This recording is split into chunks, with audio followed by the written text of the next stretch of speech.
Always happy to have your analysis on the programme, Simon. Is this worrying, this development? It's not yet peer-reviewed by AstraZeneca, of course. It won't be peer-reviewed by AstraZeneca. It's their data. It will be peer-reviewed by somebody else to make sure it's right.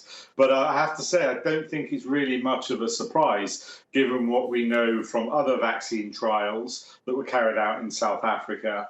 I suspect that there will be a reduction, and this is just my suspicion, in the effectiveness against more serious disease. But I would be very surprised if it completely blows it out the water, if it stops protecting at all. I just think we are likely to see a reduction. It's also worth pointing out, although some journalists are getting rather excited over the observation that there is no effect on serious disease, that's because the trial was done in younger people who don't get serious disease. So really that question is still very much open, and people should wait for proper clarification before they go over interpreting data like these. Yes, and AstraZeneca does say, look, it was a small study, as you point out, mostly younger people and only about 2,000 trialists. Simon, can you explain this issue, that the scientific community seems actually not to be too concerned or overly concerned about these new variants because they say that they're mutating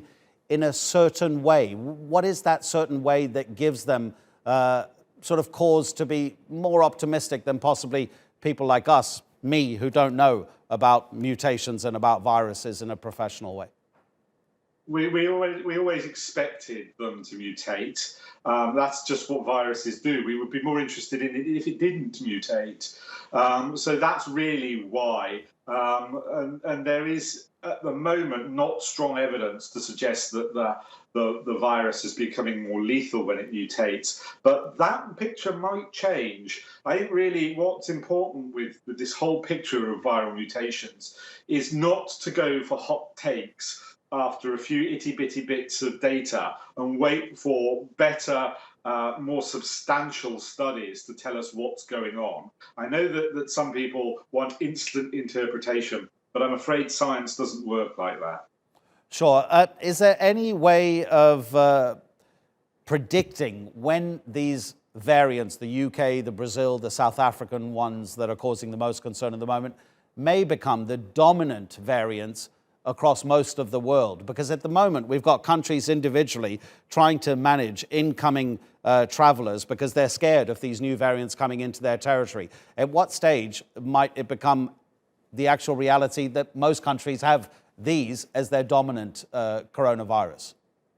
We can't really say with any accuracy on that one because most countries don't have very good oversight of what strains are doing the rounds, what are the predominant strains in their territories. I mean, the UK looks at about 1 in 10 to 1 in 20, depending when it's done, of all the viruses that get isolated from its testing system. That doesn't sound like an awful lot, but actually, as an international comparator, the UK is a world leader. I mean, it really is head and shoulders above even a lot of other developed countries. So what we need globally is a much stronger effort to track the different variants around the world.